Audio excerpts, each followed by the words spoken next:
So hello and welcome to this video. We are currently 600 subscribers. This is pretty amazing. So keep subscribing and keep asking questions. So you asked me about the weight. So here is a quick little video on the weight.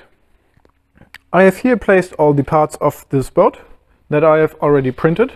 Let's start with the bow section.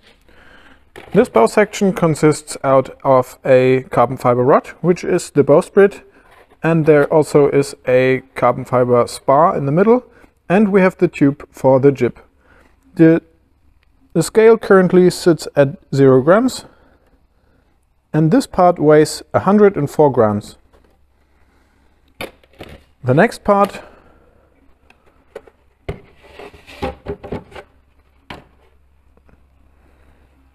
weighs 182 grams, 128 grams. The next part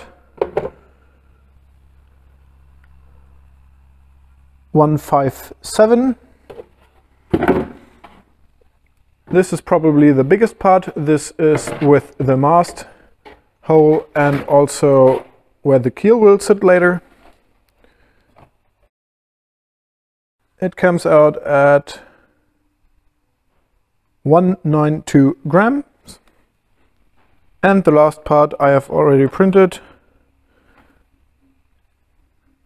is at 200 grams. Right now the next part is printing, and it should come out at 190 grams. I have some changes. So in the middle of this pot we have a cavity for some adhesive.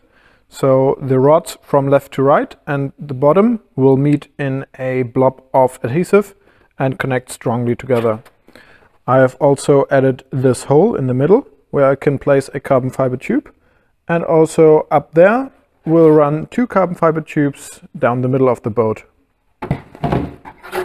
Another thing I updated is I have now a slot and 3 jib sheet anchor positions where I can laminate a stainless steel rod into.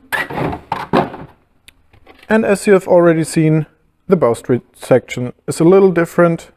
Please click the subscribe button right now so I can answer all your questions with the next video. Further the line, I have added this carbon fiber plate, which is smaller than expected. I thought it is not necessary to make it as big as we planned, so we can save some weight there. This is basically how a printed part looks straight off the printer. There are plenty of filament strings coming out. This is due to the fact that I am printing with lightweight PLA, and it is impossible to work with infill and without retraction. It came out fairly well. I'm pretty happy with it. And the next part is already printing. Here you can see the layup. We have one outer wall and we have some infill. In this case I opted for, I think, 10% infill, and we run currently at 230 degrees nozzle temperature and 70 degrees bed temperature. I'm also working on hull design tutorials, but to be honest, I don't know where to start and where to end and what to look for.